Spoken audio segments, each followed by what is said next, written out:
So good morning, guys. We are live and welcome to another edition of Environmental Social Justice. We have our special guest today, Mr. Tim O'Connor, who is with the Environmental Defense Fund. But before we get into Tim, I'm going to do a quick intro of Joy, our environmental consultant. Hello, Joy. Hello. Hi, how's everybody this morning? Very well, thank you for asking. And Joel Vendette, our in-house realtor, but also knows more about renewable energy than I will probably ever know because he's studied this longer than I have. So good morning, Joel. But so Tim, you are Senior Director, Senior Attorney with the Environmental Defense Fund. Could you real quick tell people what the EDF does and why they're so important to what we're doing nowadays? Absolutely. Thank you, Wendy, and good morning to everybody. The Environmental Defense Fund is one of the nation's largest environmental nonprofit organizations. In fact, we're an international organization of about 800 staff across the globe. And what our mission is to address some of the world's most vexing, complicated environmental problems using the power of partnerships, sound policy, law, and economics. We develop lasting solutions to solve those problems that hinder mankind's health and well-being and protects the environment for future generations. We've been doing this in California for 40 years, and we were originally started 50 years ago last month. Oh, well, happy anniversary. That's fantastic. Yes, so 50 years in, we're a little slow to catching up with what EDF has been working on. And one of the things you wanted to talk about was transportation and going electric. And what do you see? I mean, let's just stick with California and then we can go nationwide. But, California's got a huge initiative to go electric. And we've discussed this on this webcast 100,000 times. What's EDF working on with respect to converting? So the effort, to reduce pollution from the transportation sector is just so tremendously important, both for global climate change, but for local communities that are living right on the edges of our highways and ports and all the industrial facilities that are out there, the truck attracting businesses. And so we have a two-part focus, both on the light duty and heavy duty sector. In California, we're working on developing lasting regulations and policies that help to transition. In particular, my focus is the medium and heavy duty truck sector, which is where you really get this joint pollution of diesel particulate and climate pollution. And so our approach is working with companies to inspire them to commit to adopting and deploying electric vehicles in their distribution system, as well as on the policy side to make it easier for people to buy these. We're also doing this sort of laddering up at the federal level and in other states. California is part of a 15-state collaborative that's managed out of the NESCOM group. That's the northeastern states. It's a nonprofit that has brought together these states to develop model action plans for medium and heavy duty truck transition, and using this as an important leverage point to get the Biden administration to adopt standards at the EPA level and Congress to adopt standards, policies, and incentives to encourage and make it easier for manufacturers and for the consumers of these vehicles to get electric trucks on the road. So I'm glad you brought up affordability. We've had conversations in the past, primarily with personal vehicles, but with trucks. Right now, an electric vehicle is very expensive. Average American cannot afford it. So the fact that you are working on bringing those costs down is fantastic. But another thing, two things I want to bring up. One is hydrogen seems to be picking up as an energy source. And I'd love to hear your thoughts about that because some people are totally against it and some people love it. So I'd love to hear your input. And two, my favorite topic, which I've beaten this dead horse, lithium. And how much do we actually really have, and drilling in the Salton Sea. So let's start with hydrogen. How do you, what's your views on hydrogen? So hydrogen is obviously got to be a part of this mix, going forward. In order to combat climate change, we need every tool in the toolbox, and to use a term that's been used many times. That means that technology like hydrogen-powered vehicles or hydrogen-powered electricity is going to be a part of this mix, and there's so much money going into it and so much academic research. I feel like I was speaking with somebody actually from Chevron of all places a couple of years ago, and they said, we know how to solve climate change. It's just how much are we going to be willing to spend to do it? I mean, we know that if you produce hydrogen, with renewable electricity, and if we build out more renewable electricity and infrastructure, we can supply zero carbon energy to the transportation system, to the electricity system, and just today, where the city of Los Angeles, and just this week, where they're talking about how to get to 100% renewable or 100% clean energy system, we know we can get there. It's technically feasible. So, and hydrogen is a part of that long-term transition. Does it? So where's the funding for it? That's the key. Like everybody I talk to, it's funding, right? You can't get to the without funding. And do you think that we're actually going to get some funding from the federal government as well as the state government, and especially in light of COVID, where we're able to not hide behind, but we're able to push off some of these environmental issues due to the fact that we're trying to fund COVID, fund stimulus checks? Where are we going to get this money, Tim? I think there's two things. One is the private sector certainly is going to be a main source of the funding. We know that hydrogen is going to be a part of the long-term future of the natural gas industry, because we can't simply deliver methane molecules, that then leak into the air and meet our climate obligations. And so if the $1 trillion market in the US that consists of all these natural gas utilities is going to continue to exist, they're going to be investing, and they already are investing in hydrogen. Second, the fossil fuel industry, we know in California, they are the main production center of hydrogen right now. And so that is a long-term pathway for them. Are we going to get the federal dollars that are needed? I think it remains to be seen about how much, but there certainly will be some. The advanced technology, vehicle manufacturing, and other clean energy production tax credits, we know those are going to be made available for hydrogen, just as they are going to be for electricity. And so how much the industry steps up to utilize those new mechanisms is going to be key. California has, of course, already started to free up some money for hydrogen stations. What we need to be doing, of course, is creating durable policy signals that ensure that investors have the long-term returns that they need to be able to bank on to make those large-scale investments. Absolutely.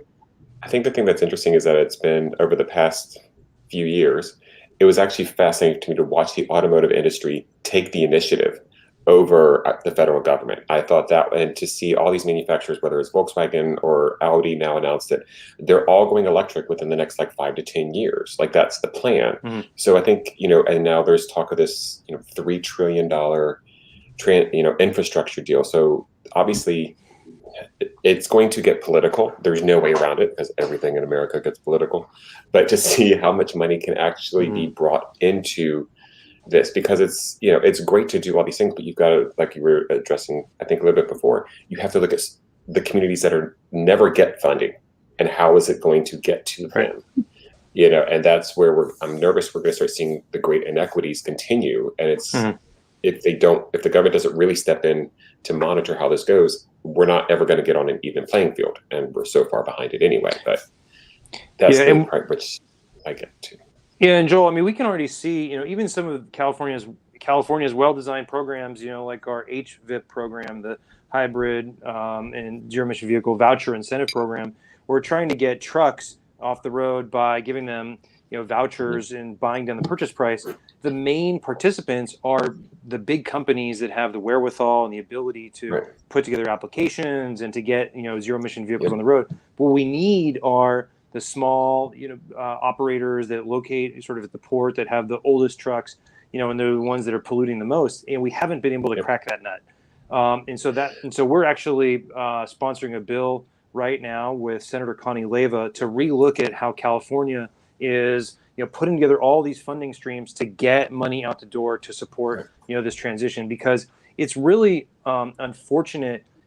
It's fortunate that we've got a lot of money out there, not enough to facilitate the transition, but it's in so many different pots you have to like know the entire landscape or be an expensive professional consultant who many of these people can't hire to be able to access all those pots of money. So we need to be able to be refiguring out how to make this accessible to the average trucker. Yeah. And just educate them that it's there, because I imagine that there's a lot of people who have no idea that these programs even exist. I mean, just a day-to-day person doesn't know all the programs that are out there for them just to survive, so let alone a business. What's that? That's right. Hopefully shows like this will help people. Yes, exactly. That's the whole point of this is education. So we have all this knowledge, and I'm just trying to get it out to the public so people know what's out there, the programs out there, what's changing and developing. And I love the fact that, when people say that they love their gasoline powered car, I kind of get it. But on the flip side, I always say, what do you love about exhaust fumes? Because I don't know anybody that says I love exhaust fumes. So this is just, I know. No. But going on to the topic that we've had like 5 shows about this is lithium. Lithium is not widely found on the planet. It's a rare element. And we know the salt, and people argue with me on this, saying there's plenty of it, not for the amount of electric batteries that we are going to need in the very near future. That being said, I know that they're planning on mining the Salton Sea. And I have very mixed emotions about that. I've been to the Salton Sea a few times. Used to be this beautiful, wonderful resort place. It's just very salty, so it's not that great of a place, but people do live there. There are communities that live there. So Tim, if it's all possible, if you can share insight onto what the plans are for that mining operation, will it displace people? Yeah. Well, I took a class to the Salton Sea. So I taught at Pitzer College, which is part of the Claremont colleges, and it's fortunately only about an hour and a half drive to the Salton Sea. So it was a field trip. Took about 20 students there, and we met with Assemblymember Eduardo Garcia, who has taken a leadership role in the Blue Ribbon Panel bill that was passed, and is really sort of spearheading a lot of these conversations to make sure that the communities in that area are a part of the conversation and really a part of the solution. So what, of course, we know is that battery production, battery demand is just going to continue to ramp up, and that even though we have ability to provide the resource needs today of raw materials, it's not necessarily what we're making today is going to be enough to support the battery ramp up in the future. And the Salton Sea resource is globally relevant.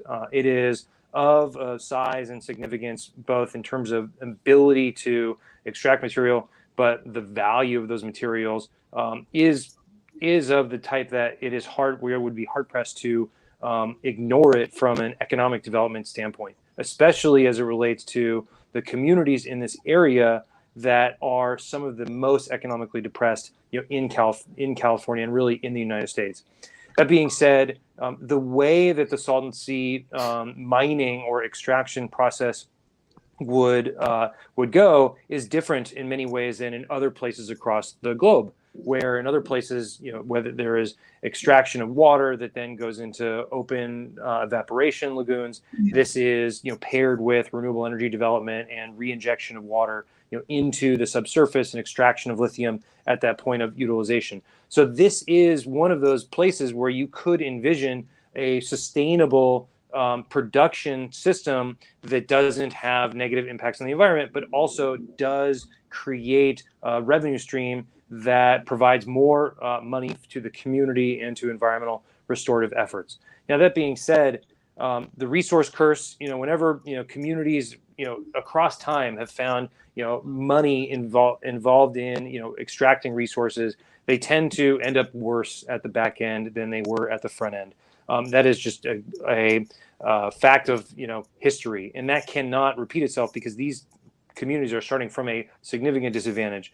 And so what we have seen and what we certainly support is making sure those communities are at the table, and that we're not just extracting resources and sending the money elsewhere, but the production and the transferring of that lithium that's actually extracted into manufacturing and other types of mechanisms that can deliver economic growth in these areas is probably got to be mission 1, 2, and 3, in addition to meeting global demand for lithium, because we can't just export these raw materials and expect it to not repeat the ills of the past. I think the Blue Ribbon Panel was designed to do that, and I think that Eduardo Garcia is invested in that outcome. I'm not certain whether all the investors who are out there to make money have that same vision. And but I think that if they see the only way that that resource actually can deliver the type of investment returns that they envision is if they have those communities at the table, then they'll see that this is part of the solution set. So it's interesting that you brought up the investors that may not be 100% invested, for lack of a better term, in providing for the community. Is there anything that can be done to encourage that, enforce that, regulate that, and say, if you're going to be extracting our minerals, you got to bring jobs and you got to bring people and you got to support the community? Well, I think that the Blue Ribbon Panel is the start of that process, where if there are strong signals from them and from the legislators that are focused on this, and also one or two major investors that say we are going to go this way, and so that will bring, I think, the body of the community around the folks that are looking to put in money here and to extract the resource. So I think there's a start in that direction, and some leadership also from the governor's office as well, so that people see the writing on the wall that this needs to be a part of the solution set. I don't know that we need laws that say this has to be sort of the the way that it goes, but if the understanding is that permits are not going to be issued, there's other things that are going to stand as impediments, you'll start to see, I think, this being written into these plans. Good example of this is when the Energy Commission, I think, in California denied some recent power plants due to the fact that there was energy storage available and that they were located in a community. We didn't pass a law in California that said, hey, you can't build more power plants, natural gas power plants, if there's other resources available. It became part of the decision-making process, like instantaneously, when some of those decisions happen. I think that there is a way to achieve that goal without necessarily legislating it in. I get hesitant on that. I'll be honest with you. I actually get hesitant when I think about that, because I just think about what happens with communities, and say a big box store comes in, and there's the understanding that you're going to get the bonds and you're going to get all this kind of stuff, and then once that time frame runs out, they just leave and the money's gone. So it's kind of, you border on doing a general. Yeah, and so it's like, I think to try to do something as kind of a gentleman's agreement often doesn't work when it comes to money and future. And so that's where I love the idea of putting the impediments in the way to say, like, we're only going to do this if you agree to this. But what happens down the road if that agreement just kind of goes, we're just going to buy our way out of it? But Joel, if you were, I mean, I'm sure you followed or saw some of the legislative deliberations about even forming a Blue Ribbon Panel, and how long that took. Yeah. Oh yeah. That's why I'm like, there is no simple answer to anything, because it's like, you want to go forward. You don't want to take the time and just watch everything happen, and it just happens at such a snail's pace, and the arguments get so diluted and out of control that it kind of leads you to do this other way, but then that leaves the door open for it to kind of not go the way it needs. It's a vicious cycle. It's just this circular motion. But like you were saying, even for these communities, it's about figuring out a way to break out of these cycles, and this is one of them that needs to be broken out of, in my opinion. It's an important opinion, though. Thank you. I'll take that. No, Tim, I'm sorry, I cut you off. But Joel, as the investors that are looking to develop this resource, plan for hundreds of millions of dollars or billions of dollars of infrastructure and development, do they, in your mind, only sort of make that money available if there's legislation, or if they're at the table in the Blue Ribbon Panel and they're partnering with communities? It seems to me that if the idea is that the empowerment of the Blue Ribbon Panel is such that it can set the policy of the state, and that the communities are authentically at the table, does it necessarily require legislation to make that point? Because we're not looking at 10 years away before some of these decisions are made. We're looking in the next 2 to 3, because there's so much money available, I believe. billions. And I guess the question is where's the accountability down the road?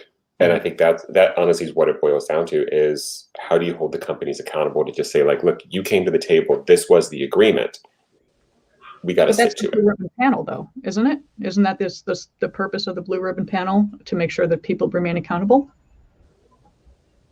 But I guess, yeah, but like, what's the repercussions if they're not? And I said that's where it gets for me, like, because I'm not a policymaker, but so like as just like a normal consumer, like I look at this and like, okay, well, great, you want to come in here and make this money, it's going to do wonderful. What happens down the road if you don't uphold your end of the deal? Right. Well, the people that get left holding the bag are the folks that live on the border of the resource and that are impacted by the extraction that doesn't meet environmental safeguards. And so I certainly agree with you that we cannot allow for that to happen, and that this accountability question is one that needs to be figured out before there's any authorizations for additional extraction. Yeah, and I'm not trying to be like I'm against any of this, so please don't take it that way. It's just trying to look at it from somebody, say you're in a neighborhood and you're like, okay, this is great. You're going to bring jobs into my neighborhood. We're going to be getting a lot of money. But I look at like the Walmart store, or not Walmart, but the big box store that opened, and then all of a sudden they left, and now it's just like a blighted building sitting there that's crumbling, and we gave them money for it. Well, what we do know, and I know that we're sort of running up towards the end, is that this resource in California and others like it, when you look at domestic battery production, when you look at domestic job generation, and you look at manufacturing facilities, these are exactly the types of things that the federal government is looking at and the Biden administration is looking at to substantiate sort of this push towards a transition of our transportation sector. And we can sort of take this example of facility and look at Spartanburg, or we can look at any of the other major cities in the U.S. that are sort of in economic decline, Detroit and others, that where we need these jobs and where this is like a calling card for us to be moving forward. And so I think if we don't take every opportunity like this to really start developing a domestic infrastructure on all parts of the supply chain, we're really missing out, and we're leaving it to other nations that don't have the same kind of investment in environmental protection as we do. We certainly don't want to be exporting environmental harms as we improve our emissions from our vehicles. Yeah. Very true. Thank you for bringing up the fact that other countries do not have the same incentives that we do to remain environmentally conscious. And unfortunately, we have reached 20 minutes, and there is an event that I know that Tim has to run to very quickly. In fact, he's a little late. So thank you so much for your time. This was a very engaging conversation. Love talking about lithium, love talking about electric vehicles. Insultancy is a favorite place of mine. So on that, thank you so much. I appreciate your time. And Joy and Joel, I'll let you close out. Thanks a lot, Tim. I'll be working with you a lot in the near future. I'll probably shoot you an email just to let you know why, and we'll announce it on the show next week. Fantastic. But take care, everybody, for this week. Yeah. All right. Thanks, Tim. That was a great conversation. So really appreciate your time. Thank you so much. Thank you. Thank you.